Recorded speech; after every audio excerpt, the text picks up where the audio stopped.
तो मित्रों, मेरे प्यारे दोस्तों, स्वागत है आप सबका मेरे इस आध्यात्मिक यूट्यूब चैनल श्री हरि का दास दीपक पर। और आज बात होगी, मैं क्या वृंदावन में आप सबका पूछताछ केंद्र हूँ। जी हाँ, आजकल कुछ ऐसा ही हो रहा है। ब्रजवास के दौरान कुछ ऐसे ही कॉल्स आ रही हैं जो कि मुझे पूछताछ केंद्र समझ बैठी हैं। वो ये नहीं समझ पा रहे कि मैं ब्रजवास कर रहा हूँ। श्री जी की कृपा से मुझे ब्रजवास मिला है, श्री जी ने मुझे अपने चरणों में वास दिया है। लेकिन वो संसारिक लोग सोचते हैं कि जिसका नंबर हमारे पास है, अर्थात मेरा, इस इंसान से वृंदावन की अपडेट्स लें। तो इस बारे में मैं आपको बात क्लियर कर दूं, मैं आप सबका पूछताछ केंद्र नहीं हूँ। अक्सर क्या कॉल आती है, दीपक जी वहाँ भीड़ कैसी है? अरे वृंदावन में भीड़ नहीं होगी तो कहाँ पे होगी? संसार में तो कामनाओं की भीड़ है, यहाँ मन के भाव की भीड़ है कि हर कोई अपनी युगल जोड़ी के दर्शन करने आता है। हर कोई भाव से भरकर वृंदावन खींचा चला है। और यहाँ भीड़ नहीं हुई तो कहाँ होगी? आध्यात्मिक भीड़ तो यहीं मिलेगी, अयोध्या में मिलेगी। और आज की तारीख में सबसे ज़्यादा तो इसे भीड़ कह लो संसारिक दृष्टि में, मैं तो कहता हूँ यहाँ पे दीवानों का रेला मेला है। वृंदावन की गलियों में कोई नहीं अकेला है, यहाँ हर दिल गोविंद की मस्ती में झूम रहा है। तो वही वृंदावन में भीड़ नहीं होगी तो कहाँ होगी? वो बात अलग है, सैटरडे संडे को ज़्यादा होती है। लेकिन आजकल और दिन भी अच्छी खासी भीड़, मतलब दीवानों का मेला लगा रहता है। तो ये तो आप खुद सोचो, इसके लिए आप मुझे कॉल क्यों करते हो? मैं बहुत सोच समझने के बाद मैंने ये सोचा एक वीडियो बना के डाल दूँ, ताकि आप जो ना समझ हुए बैठे हो उन्हें पता चल जाए ब्रजवास में कोई भी इंसान डिस्टर्ब होना पसंद नहीं करता। और मेरा तो ये हाल है कि 7 या 6 या 7 फरवरी से ब्रजवास मिला, मन इतना बदलता जा रहा है कि संसार से हटता जा रहा है। मैं आपको एक बात और बता दूं, मैं यहाँ पे श्री जी की कृपा से अकेला ही वास कर रहा हूँ। अर्थात इस शरीर की धर्मपत्नी बच्चे वहाँ हैं, वो दिल्ली में ही हैं। श्री जी ने मुझे वहाँ से निकालकर अपने यहाँ चरणों में वास दिया है। ये नहीं कि उनके प्रति मेरी जो जिम्मेदारी थी उससे मैं मुक्त हो गया, नहीं। श्री जी की कृपा से उनके प्रति जिम्मेदारी है वो मैंने पूर्ण कर दी है। और जब भी उन्हें जरूरत होती है मैं चला जाता हूँ। अर्थात श्री जी ने मेरी अर्जी स्वीकार करी कि मैं अपनी लाडली से कहता रहा, श्री जी या तो मेरे भीतर से निकल जाओ या मुझे इस संसार से निकालो। तो मुझे इस संसार से निकालकर ब्रज में ले आई है। तो ब्रजवास की महिमा जो होती है वो हमसे पूछो क्या होता है। जो आनंद मिल रहा है वो हमें मिल रहा है। आप संसार में रह के सोचते हो कि आपका कोई बंदा यहाँ रह रहा है तो उससे पूछें, नहीं, ऐसे किसी को डिस्टर्ब मत करो। हम यहाँ डिस्टर्ब होने नहीं आए, संसार से निकल कर आए हैं। और हम क्या निकलेंगे? श्री जी ने हमें निकाला है अपने नाम में, अपने नाम जप में, राधा राधा नाम में, हमारे गुरु द्वारा दिए गए मंत्र में डूबने के लिए, ताकि हम अपने युगल जोड़ी को पा सके, प्राप्त कर सके, भव सागर पार कर सकें उनके नाम के सहारे। तो मेरी आपसे विनती है कि जो भी आपका कोई ब्रजवास कर रहा है उसे फ़ोन करके डिस्टर्ब ना करें। यहाँ तक कि मेरे पास आते हैं, अभी 2 दिन पहले, वहाँ का मौसम कैसा है? भाई मैं मौसम विभाग हूँ क्या?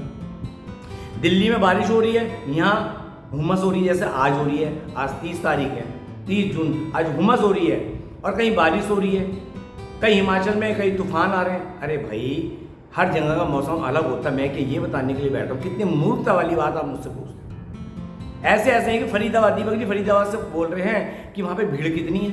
अब मैं गिन के बताऊँ कितनी भीड़ है, कितने आए, लाख आए, करोड़ आए। ऐसे मूर्ख हैं। और ज़्यादातर इसमें से जब अधिकतर मेरे पास कॉल, मेरे नंबर हैं जो मेरे संपर्क में भैया, जिनको मेरा व्हाट्सएप नंबर पता है, अधिकतर महिला ही हैं, मेरी सखियाँ जुड़ी हुई हैं। मैं बता दूं, मैं संसारी दीपक नहीं रहा हूँ। मैं आध्यात्मिक मार्ग में बहुत आगे श्री जी मेरे को खींच लाई हैं। अर्थात मैं अब ब्रजवास कर रहा हूँ। मुझे संसार में किसी से बात करना पसंद नहीं है। मैं आपको एक बात और बता दूँ, मैं यहाँ अकेले वास कर रहा हूँ, ये तो बताया, लेकिन मैं अपने यहाँ किसी को बुलाना भी पसंद नहीं करता।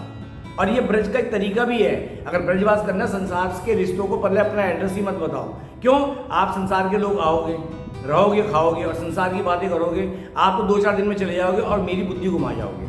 इसलिए मैंने ब्रज में रह के ब्रज से एक बात सीखी है। मेरी एक सखी है, वो कहती है, सखा जी मैं अपने घर वालों को, रिश्तेदारों को एड्रेस तक नहीं देती कि मैं वृंदावन में कहाँ रहती हूँ। हालांकि मुझे पता कहाँ रहती है। और ऐसे कईयों ने मुझे बताया कि अपना अता पता मत देना, ये आएंगे, इन्हें कुछ नहीं चाहिए, इन्हें फालतू की बातें करवाने, घूमना फिरना, खाना, गंदगी फैलाना, चले जाना। बात कड़वी है। हमारी एक बहन है मुंबई की, उसने अभी ये जो चंद्रोदय मंदिर में उसका अपना फ्लैट है 1 BHK, मैंने उसको कहा, वो कहती भाई मैं दे दूँ किसी को, कोई आए तो। मैंने गंदगी फैला के जाएंगे, उनको कोई कदर नहीं है। तुमने लिए ब्रजवास के लिए, आएंगे गंदगी फैलाएंगे, साफ किया तो किया, नहीं किया तो नहीं किया। तुम्हारे आध्यात्मिक जो केंद्र बन रहा है ना, ये फ्लैट, जहाँ पे आके तुम एकाग्रचित्त होकर नाम जप करना चाहते हो, ये गंदा करके चले जाए।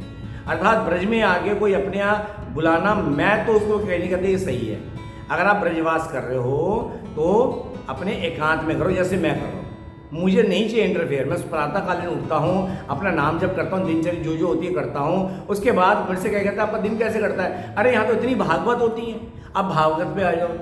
दीपक जी उन फलाने उनकी भागवतचार्य की कहाँ कथा हो रही है, आप बता दो वृंदावन में कब से शुरू हो रही है।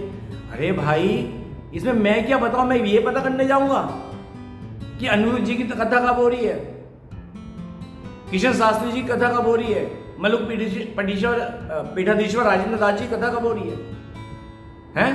अब मैं यही पता करता फिरूंगा? मतलब कितने अजीब बेकार के आप क्वेश्चन कर रहे हैं मुझसे कि ये पता करके बता दीजिए। अरे भाई मैं किसी के पूछताछ के अंदर नहीं, मैं आपको साफ जहाज जुड़ के कह रहा हूँ, मुझे कॉल व्यर्थ के मत करो। और जो मेरे नंबर मैंने दिए ना पब्लिकली, जो मैंने अपना प्रॉपर्टी के काम के लिए दिया है, वो भी रात को 8-9 बजे बंद कर दो ताकि लोग मुझे डिस्टर्ब ना करें। और जिनके पास मेरा पर्सनल नंबर है वो बेफिजूल में मुझे फ़ोन करती है। मैं कहता हूँ मेरा मन नहीं लगता, मैं संसार से हटके ब्रज में आ रहा हूँ, तो कृपया मुझे व्यर्थ की कॉल आप ना करें। इतनी सी बात आपकी समझ नहीं आ रही। जब इंसान ब्रजवास करता है ना, मन में ना ब्रज में इतनी हलचल हो जाती है कि वो संसारिक ना बातों से डिस्टर्ब करने लग जाती है, क्योंकि ब्रज के नए नए रूप जानने को, समझने को, कथा सुनने का अवसर मिलता है। ये बात आपको पता होना चाहिए। और ब्रज के अंदर हर गली में कथा होती है। कहते हैं ना सारा दिन कैसे करता है, अरे सत्संग, हर मंदिर में सत्संग है, हर मंदिर में कीर्तन होता है। यहाँ पे इतने मंदिर है 5000, किसी ना किसी गली के किसी ना किसी आश्रम में भागवत कथा होती है। वहाँ इन्विटेशन की जरूरत हुई है, जाओ बैठ जाओ, जैसे मैं बैठ जाता हूँ। मेरे को तो अंदर जगह नहीं मिलती, बाहर स्कूटी खड़ी करता हूँ, बाहर बैठ जाता हूँ। फिलहाल तो मैं अंदर ही बैठता हूँ। एक बात बता रहा हूँ, जब पहले आता ना ब्रजवास नहीं मिला ना, तो मैं स्कूटी जगह नहीं होती, बाहर स्कूटी में बैठ जाता, कान में तो भागवत रस मिल रहा है ना। तो भैया इन बात को समझो। अब मेरे से क्या कहते हैं, प्रभु जी आपने घर ले लिया, हमें बुलाए नहीं। ये संसारिक घर नहीं है।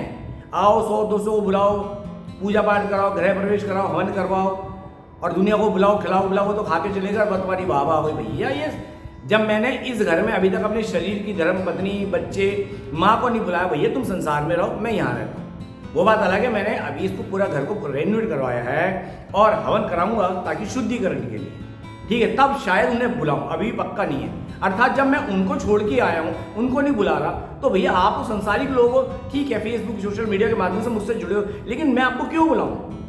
मैं जब घर परिवार छोड़ के आऊं तो आप लोगों को क्यों बुलाऊं कि आप आओ?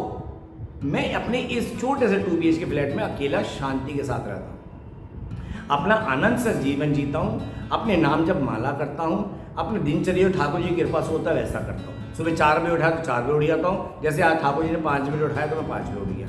तो भाई मेरा एक नियम अपने आप बन गया, मैंने बनाया नहीं है, अपने आप बन गया कि सुबह मुझे प्रातःकालीन उठना है, नहाना धोना है और अपने ठाकुर जी की सेवा करनी है। फिर गरुड़ गोविंद मंदिर जाना है जो मेरे पास पड़ता है। फिर अंदर साहब ठाकुर जी की प्रेरणा से मेरे को शाम को बिहारी जाना है, या राधा वल्लभ जाना है, या यमुना मैया जाना है, या कहीं और जाना है, बस मैं चला जाता हूँ। आज सुबह गया, उमस इतनी हो रही, मैं मंदिर दर्शन किए, वापस आके बैठ गए। यहाँ मन के भाव है, आप एक्सप्लेन नहीं कर सकते रोज आपकी दिनचर्या क्या है, क्योंकि मन में जैसे जैसे भाव प्रकट करेंगे वैसे वैसे पढ़ोगे। कभी माला भी छूटेगी, कभी माला इतना करने का मन करेगा आप रुको ही नहीं पाओगे। मेरे से अपने खास जो रिश्ते संसार के वो भी दूर हो रहे हैं, मेरे मन से हट रहे, मेरा मन ही नहीं किसी से बात करने का। ऐसा नहीं है कि मेरा उनसे लगाव नहीं है, लेकिन मन ही कह रहा अलग हो जा, एकांत में है। अब किसी को बुरा लगता लग जाए, अब मैं क्या कर सकता हूँ? अब मन ही कह रहा है एकांत हो जाए, क्यों आने वाले समय में कोई किसी प्रकार की प्रॉब्लम पे तू फंसना चाहता है, कोई रिश्ता अपडेट करना चाहता है, तो मेरा मन ये कहता है कि अब एकांत में चला जाए। हालांकि मेरे को घुमक्कड़ हूँ, बहुत घूमने का शौक है कि मैं कभी अयोध्या निकल जाऊँ, अयोध्या का प्रोग्राम बन रहा है, कहीं काशी चला जाऊँ बन रहा है, वो भी अकेले। हालांकि मैंने वीडियो बता रहा था, मेरा फीमेल सर्कल ही है, क्या ही कहते हैं, प्रभु जी चलना चाहते हैं, लेकिन मैं अब ले जाना नहीं चाहता, क्योंकि मैं फ्री होकर जाना चाहता हूँ। मुझे कोई ये ना बोले 4 दिन हो गए वापिस चलो, नहीं, मुझे कोई ये ना बोले ऐसे नहीं ऐसे चलो, नहीं, मैं अपने हिसाब से हूँ, अपने हिसाब से पहनता हूँ, अपने हिसाब से खर्च करता हूँ, अपने हिसाब से चलता हूँ, मैं किसी के कहने पर नहीं चलूँगा। इसलिए उन सभी सखियों को धन्यवाद जो आप मुझे इतना विश्वास करते हो, इतना सम्मान देते हो, लेकिन मैं किसी को ले जाना नहीं चाहता। मैं इस ज़िंदगी का आगे का सफ़र ठाकुर जी के नाम के सारे अकेले तय करना है। तो मेरी आपसे हाथ जोड़ के विनती है, भैया मुझे क्या, किसी को भी परेशान मत करो जो ब्रज में रहता है। हम ब्रज भाव में जो रहते हैं ना, उसका आनंद ही अलग है। ठीक है, कई लोगों को बुरा नहीं लगता होगा, पर मुझे अजीब लगता है। क्यों? क्योंकि मैं इस काम के लिए नहीं बैठा हूँ। दीपक ब्रजवासी हो गया, हालांकि असली वाला नहीं हूँ, लेकिन संसार में ऐसे हट गए असली वाले के, तो उनके चरणों की धूल भी नहीं है। ब्रजवास को, ब्रजधाम को, ब्रजवासियों को जो असली वाले उनके चरणों में कोटि कोटि दंडवत प्रणाम। हम बस ये कि भैया कहते हैं भैया वृंदावन रहते हैं तो लोग कहते हैं ब्रजवास कर रहे हो। हाँ तो भैया कहते हैं हम ब्रजवास कर रहे हैं जी, लेकिन हम ब्रजवासी असली वाले नहीं, जो सच्चाई है वो सच्चाई है। ये तो श्री जी की कृपा से ये कहने का अवसर मिल गया, हाँ जी हम भी ब्रजवासी हो गए।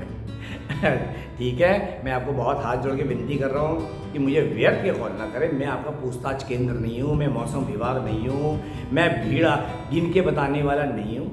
मैं एक आनंद में रहने वाला, गोविंद की मस्ती में मस्त दीपक, बिंदास दीपक, श्री हरि का दास दीपक, जिंदगी में झकास दीपक। जब संसार में झकास रहता हूँ तो गोविंद की मस्ती में और आनंदित रहता हूँ। यहाँ झकास नहीं रहता हूँ, मस्त रहता हूँ, आनंदित रहता हूँ, मस्त हूँ, बिंदास हूँ, अपने गोविंद की मस्ती में झकास हूँ। तो इसलिए हाथ जोड़ के विनती है, मुझसे किसी भी प्रकार के टॉपिक के लिए आप सवाल जवाब करने के लिए मुझे कॉल ना करें मेरे नंबर पर। मैं अकेले ही आनंद ले रहा हूँ और कुछ खास सज्जन जो सखियाँ हैं उनसे भी मैं उन्हीं से बात करता हूँ, जैसे कि मेरे से करती हैं कि प्रभु जी एकादशी के बारे में ये समझ नहीं आ रहा, प्रभु जी ये नाम जब, जैसे हमारी एक सखी गाया सीताराम जपूँ दीपक, वो मेरे को दीपक ही बोलती हूँ, हमारे दीपक सीताराम जपूँ या राधे श्याम जपूँ। मैंने कहा इन दोनों को कॉम्बो महामंत्र जप लो। कई एकादशी पर से डिस्कस करते हैं, मैं बात करता हूँ। व्यर्थ के कॉल नहीं, अगर आध्यात्मिक सवाल जवाब है और आपको लगता है मेरे पास सवाल का जवाब है, जैसे ही पहले जितना, तो संतों के आशीर्वाद से, गुरु गोविंद की कृपा से जो सही जवाब होगा मैं आपको रख दूंगा। आप मानो ना मानो ये आपके ऊपर है, और नहीं पता होगा तो हाथ जोड़ लूँगा। बस इतना ही कहूँगा फिर हाथ जोड़ के, भैया आप सबसे भी मुझे कॉल ना करें व्यर्थ के लिए। बाकी अच्छी सखियों का स्वागत है। अगर धर्म की बात, आनंदित बात करनी है, कोई सवाल जवाब है, आपको लगता है मेरे पास का जवाब हो सकता है, तो आप मुझे कॉल कर सकती हैं बेझिझक। तो मैं अपनी वाणी को यहीं विराम करता हूँ। चलते चलते मैं वृंदावन में आप सबका पूछताछ केंद्र नहीं हूँ। तो मिलते अगले वीडियो, तब तक के लिए जय जय श्री राधे श्याम। राधे राधे ब्रज वास करा दे, मुझे तो करा दिया, अब आप सबको भी करा दे।